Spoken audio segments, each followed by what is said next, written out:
Assalamualaikum warahmatullahi wabarakatuh. Hai teman-teman semua, kali ini berjumpa dengan saya Ahmad Wahyu T 2019-4022.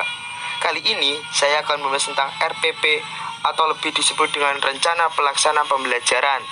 Adalah rencana yang menggambarkan prosedur atau pengorganisasian pembelajaran untuk mencapai satu kompetensi dasar yang ditetapkan dalam standar isi dan dijabarkan dalam silabus. Ruang lingkup pembelajaran paling luas mencakup satu kompetensi dasar yang terdiri atas satu indikator atau beberapa indikator untuk satu kali pertemuan atau lebih. Masuk pada pembahasan yang pertama, yaitu identitas. Identitas dalam RPP yang pertama yaitu satuan pendidikan, kelas atau semester, tema.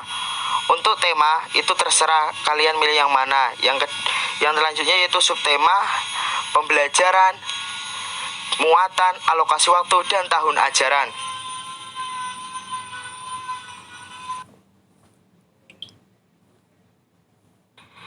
Yang selanjutnya masuk pada pembahasan kompetensi inti atau KI. Pada kompetensi ini terdapat 4 kompetensi. Pada kompetensi yang pertama yaitu mencakup tentang keagamaan peserta didik. KI 2 mencakup perilaku peserta didik. KI 3 mencakup kognitif. Dan KI 4 mencakup ranah efektif. Nah, biasanya pada pencapaian indikator atau penjabaran, guru lebih memilih KI 3 dan KI 4. Biasanya kompetensi inti ini bisa didapat pada buku guru. Selanjutnya, masuk pada kompetensi dasar atau KD. Di sini saya menggunakan 4 mata pelajaran yaitu Bahasa Indonesia, IPA, IPS, dan PPKN. Kompetensi dasar atau KD kita bisa lihat dari buku guru. Nah, buku guru bisa browsing di Google. Setelah menemukan, kita tinggal salin ke RPP yang akan kita buat. Selanjutnya masuk pada pembahasan indikator. Indikator kita bisa buat sendiri atau bisa melihat di Permendikbud nomor 22 tahun 2016. Nah, indikator ini harus melihat dan menyesuaikan siswa, media, dan materi. Indikator pencapaian kompetensi ini merupakan rincian dari KD. Rinciannya yaitu pada kompetensi dasar, pada contohnya matkul PPKN, terdapat tulisan 3.1. Sebaliknya di indikator itu harus terdapat tulisan 3.1.1. Mengapa demikian? Karena kompetensi dasar dan indikator ini merupakan satu kesatuan dan harus sambung. Maaf, pada RPP saya lupa memberi tulisan 3.1.1 pada RPP-nya. Semestinya itu harus dikasih 3.1.1. Masuk pada tujuan pembelajaran. Di sini, tujuan pembelajaran bisa kita lihat di buku guru atau mencari referensi pembelajaran. Tujuan pembelajaran itu mencakup seluruh kegiatan pembelajaran, konsep yang harus disiapkan dalam pembelajaran, dan segala sesuatu yang harus dipersiapkan dalam pembelajaran. Selanjutnya yaitu masuk pada pembahasan materi pembelajaran. Di kali ini saya ada 6 pelajaran yaitu mengenal tentang kegemaran diri, mewawancarai teman, mengolah informasi dari teks bacaan, menganalisis pengamalan sila Pancasila, menganalisis pemanfaatan SDA, dan mengelompokkan SDA Hayati dan non-Hayati. Dan biasanya ada guru yang menjabarkan materi pembelajarannya. Mengapa demikian? Dikarenakan apabila guru tersebut berkenan atau izin pada saat mengajar, nantinya ada guru penggantinya atau guru yang membadalinya, agar guru yang membadali atau guru yang menggantikan tidak kesulitan dalam menyampaikan materi pembelajaran. Itu gunanya penjabaran pada materi pembelajaran. Masuk pada pembahasan metode pembelajaran. Metode pembelajaran adalah teknik yang dikuasai pendidik atau guru untuk menyajikan materi pembelajaran kepada peserta didik di kelas, baik secara individu maupun kelompok, agar materi pembelajaran dapat diserap, dipahami, dan dimanfaatkan oleh peserta didik dengan baik. Pada metode pembelajaran kali ini saya menggunakan pendekatan saintifik. Pendekatan saintifik adalah pendekatan wajib yang digunakan pada pembelajaran di sekolah, baik sekolah dasar ataupun menengah, berdasarkan aturan kurikulum 2013. Untuk metodenya yaitu saya menggunakan permainan atau simulasi, diskusi, tanya jawab, dan penugasan dan ceramah.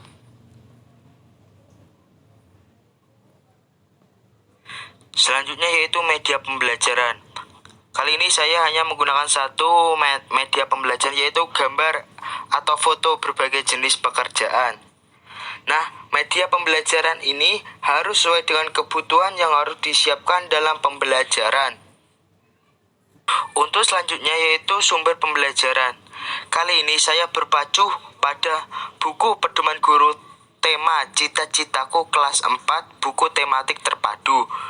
Yang kedua yaitu buku siswa terpadu Cita-citaku kelas 4. Selanjutnya masuk pada langkah-langkah pembelajaran. Di sini ada 3 kegiatan yaitu pendahuluan, inti, dan penutup. Langkah-langkah pembelajaran ini sama dengan kegiatan pembelajaran. Langkah-langkah pembelajaran bisa kita lihat di buku guru. Buku guru dapat kita lihat di internet. Pada pendahuluan merupakan kegiatan awal dalam menyusun langkah-langkah pembelajaran. Apa sih yang harus dipersiapkan dalam pendahuluan? Yaitu contohnya di RPP saya itu pendahulunya itu guru memberikan salam dan mengajak siswa-siswi berdoa menurut agama keyakinan masing-masing. Terus yang inti merupakan kegiatan pokok dalam pembelajaran.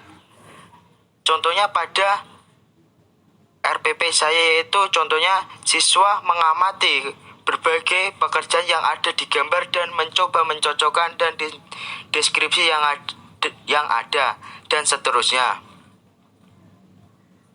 Terus yang terakhir yaitu penutup. Penutup merupakan kegiatan akhir dalam kegiatan pembelajaran. Nah, di dalam penutup itu kita bisa mengisi dengan entah itu berdoa atau yang lainnya. Tapi pada akhirnya penutup itu bisa kita lihat, bisa kita isi dengan cara berdoa.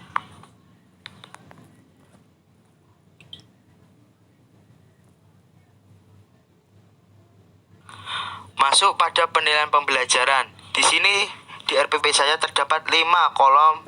Kolom pertama itu berisi tentang kriteria.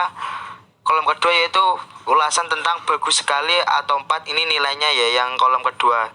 Terus nilai kedua apabila siswa tersebut bagus saja itu nilainya 3. Kalau cukup itu nilai 2 dan perlu berlatih nilainya 1. Nah, pada RPP saya ini di kriteria saya isi contohnya yaitu kesesuaian objek gambar.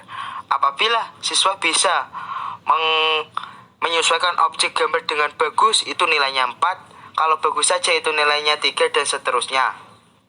Catatan ya, apabila ada tanda tentang berarti siswa tersebut memenuhi kriteria.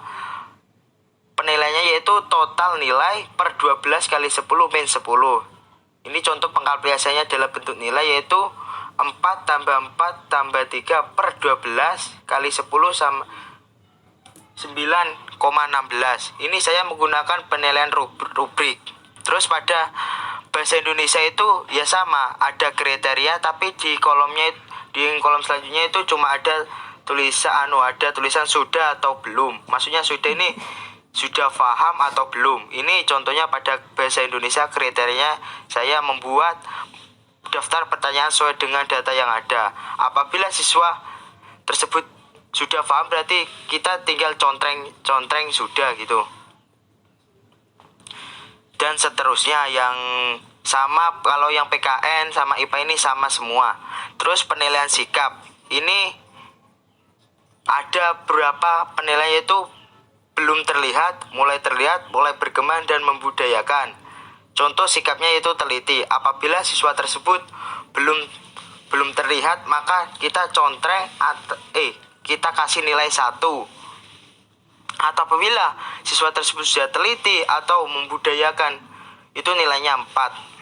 Tapi di sini saya tidak mengasih nilai 1 atau 4 dan lainnya, karena saya gitu lupa, maaf.